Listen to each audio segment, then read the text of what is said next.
Existem histórias que começam na escuridão, mas terminam brilhando como um trono dourado. Esta é a jornada de um menino órfão de apenas 10 anos, que perdeu os pais antes mesmo de aprender a pronunciar a palavra família. Um menino que encontrou amor não em pessoas, mas em um cavalo brasileiro tão leal, tão puro, tão extraordinário, que mudou seu destino para sempre. E quando o rei proclamou que quem cruzasse a bandeira do Brasil antes de todos ganharia metade do reino, ninguém imaginava que o garoto mais pobre da fronteira seria justamente aquele que faria o impossível acontecer. A manhã nasceu silenciosa, como se até o vento tivesse medo de tocar a terra naquele dia. O menino, conhecido apenas como Luan, caminhava descalço pela pequena clareira onde havia vivido toda a sua vida. Aos 10 anos, ele já carregava uma dor que homens adultos não suportariam. Ele não se lembrava dos rostos dos pais. Aqueles poucos segundos de memória apagada pelo trauma do acidente que tirou a vida deles era tudo o que restava de sua infância. Ele crescerá sozinho, ou quase sozinho. Porque, no meio da fome, da solidão, da escuridão de anos sem ouvir seu próprio nome dito com carinho, havia uma única criatura que nunca o abandonara, o cavalo brasileiro que ele chamava de Sol. Sol não era apenas um cavalo. Aos olhos de Luan, era um irmão, um pai, uma mãe, uma casa. O animal encontrara ainda bebê, enrolado em um cobertor sujo entre duas pedras na fronteira. Os aldeões diziam que foi Sol quem o arrastou com os dentes até um lugar seguro, impedindo que as onças se aproximassem. Desde então, viviam juntos como se fossem almas feitas uma para a outra. Luan dormia apoiado no ventre quente do cavalo durante as noites frias, e Sol esperava que o menino desse as primeiras palavras pela manhã antes de beber água. 10 anos assim. 10 anos de fome dividida, de lágrimas compartilhadas, de carinho silencioso. 10 anos construindo uma conexão tão forte que parecia impossível separar. Naquele dia especial, porém, algo diferente pairava no ar. Um mensageiro do rei havia chegado à fronteira com trombetas e bandeiras douradas, anunciando um desafio nunca antes visto. O rei proclamara que quem conseguisse atravessar os campos do norte, percorrendo 20 milhas até a bandeira do Brasil antes de todos os outros competidores, receberia metade do reino. Não era apenas riqueza, era poder, dignidade, nome, casa, comida e, acima de tudo, esperança. Os homens fortes das aldeias começaram imediatamente a preparar seus melhores cavalos. Armas eram afiadas, montarias eram escovadas, ferreiros trabalhavam sem descanso. E lá estava Luan, olhando tudo à distância. Um menino fraco, magro, coberto de poeira, segurando as rédeas de Sol como se segurasse seu próprio coração. As pessoas riam. Chamavam-no de iludido. Diziam que aquela corrida era para guerreiros, não para órfãos. Mas ninguém sabia que Sol não era um cavalo comum. A força de Sol não vinha do corpo, mas do amor. Ele corria como se cada batida de casco fosse um grito silencioso dizendo: "Você não está sozinho, Luan." Quando o rei finalmente chegou, sentado em seu trono portátil carregado por soldados, todos se ajoelharam, menos Luan, que permaneceu parado, sem entender os protocolos da realeza. O rei o observou com curiosidade e, quando seus olhos encontraram os do menino, percebeu algo que ninguém mais tinha: a chama da fome verdadeira. Não fome de comida, mas fome de mudança. O rei perguntou seu nome.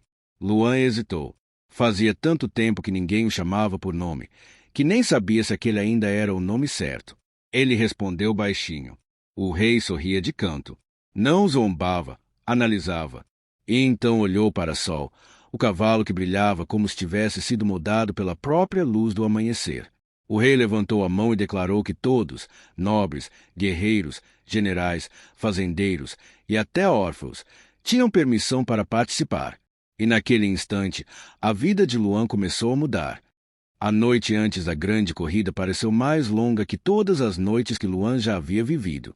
Enquanto os outros competidores dormiam em tendas luxuosas, cercados por lanternas, servos e comida farta, Luan se aconchegava ao lado de Sol como sempre fazia. Mas dessa vez, o silêncio estava diferente. Não era o silêncio da pobreza, era o silêncio de um destino esperando para nascer. Sol respirava fundo, como se sentisse o peso da responsabilidade tanto quanto o menino. Seus músculos tranquilos e olhos atentos revelavam algo que nenhum outro cavalo possuía: uma alma feita para a lealdade. Luan acariciou sua crina devagar, sentindo cada fibra como se estivesse tocando anos de memórias, dores e vitórias secretas que só os dois conheciam. Ele encostou a cabeça no pescoço quente do animal e sussurrou: Se eu vencer, você vence comigo. Se eu perder, perdemos juntos. Sol respondeu com um leve relincho, baixo, quase humano, como se estivesse dando sua palavra. Quando o sol começou a subir, tingindo o céu com um tom de laranja e ouro, os competidores se alinharam nos campos que marcavam o início da disputa. Homens enormes, experientes, treinados para guerras e cavalgadas brutais, se posicionavam com suas montarias pesadas, cobertas de armaduras e couro. Luan, magro, descalço, com roupas rasgadas, um cavalo sem adornos, era um mistério que muitos olhavam com desprezo. O rei observava tudo sentado em um palanque, com expressão séria, mas seus olhos seguiam apenas Luan e Sol. Havia algo ali, algo que ele não conseguia explicar, mas que o fazia sentir que aquele menino carregava mais força do que qualquer guerreiro armado. Quando o estandarte real foi levantado, o campo inteiro silenciou. Um vento forte atravessou os vales, balançando a bandeira do Brasil ao longe, como se convidasse os competidores para a vitória. O rei ergueu a mão. Aquele que cruzar primeiro o vale e alcançar a bandeira brasileira, declarou, ganhará metade do meu reino e será lembrado como o herói desta geração. O estandarte caiu e o chão tremeu. Os cavalos dispararam com uma intensidade que fez poeira subir como nuvens pesadas. Os gritos dos competidores se misturavam ao trovão dos cascos. Mas em meio ao caos, Luan sentia apenas a respiração de Sol. Os dois se moviam como se fossem um único corpo, cada impulso calculado, cada salto natural, cada curva instintiva.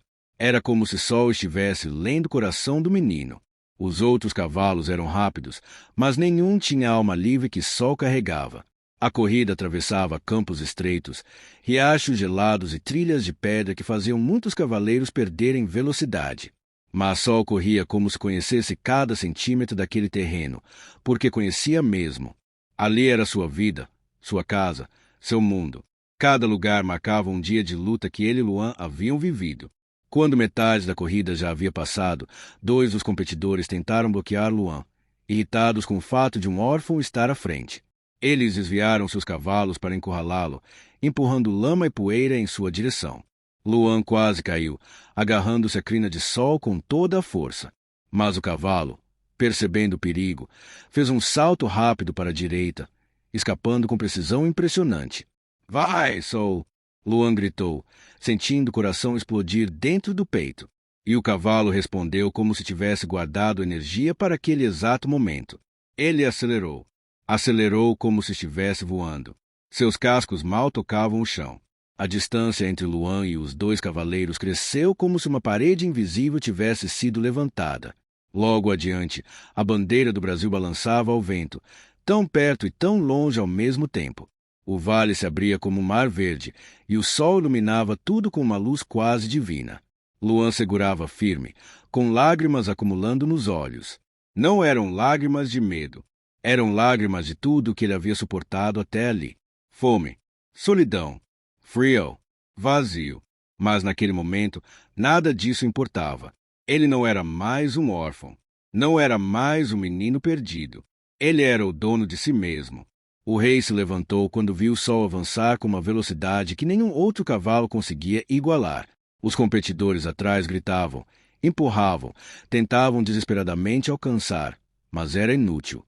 Sol atravessou o campo final com uma força tão poderosa que parecia ecoar pela terra.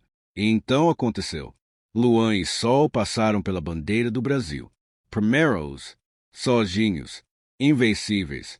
Por alguns segundos, o mundo ficou em silêncio. Um silêncio tão profundo que parecia sagrado. E depois, como um trovão, a multidão explodiu em gritos, aplausos e lágrimas. O rei colocou a mão sobre o coração e, emocionado, declarou: Hoje, dois heróis nasceram. Sol aproximou-se devagar, e Luan desceu com as pernas tremendo. O rei ajoelhou-se para ficar à altura do menino e colocou sua mão no ombro dele. A partir deste momento, disse com voz firme, você não é mais órfão. É príncipe do meu reino. Metade dele agora é seu. E metade pertence a esse cavalo que carregou sua alma até aqui. Luan chorou. E Sol, Com um leve relincho, como se entendesse tudo, abaixou a cabeça e tocou o rosto do menino. Era o fim da dor. Era o começo de uma vida que ele nunca imaginou que poderia ter. A verdadeira grandeza não nasce da riqueza, da força ou da posição. Ela nasce na alma de quem escolhe continuar mesmo quando tudo ao redor pede para desistir. Luan não venceu porque era o mais forte. Ele venceu porque acreditou no único lugar onde ninguém acreditava, dentro de si mesmo. E Sol? Sol provou que laços verdadeiros não vêm do sangue. Vêm da lealdade, da coragem, da capacidade de amar sem pedir nada em troca. Cada passo daquele cavalo carregava não apenas um menino, mas a história de duas vidas que se completavam. A moral desta história é simples, mas profunda. Mesmo quando você nasce sem nada, ainda pode se tornar tudo. Quando você tem coragem, fé em um coração que não desiste, nenhum destino é impossível. E quando você encontra alguém, humano ou animal, que acredita em você, o mundo deixa de ser um lugar cruel e passa a ser um lugar cheio de caminhos. Luan e Sol nos lembram que sonhos não pertencem aos ricos, pertencem aos que têm alma.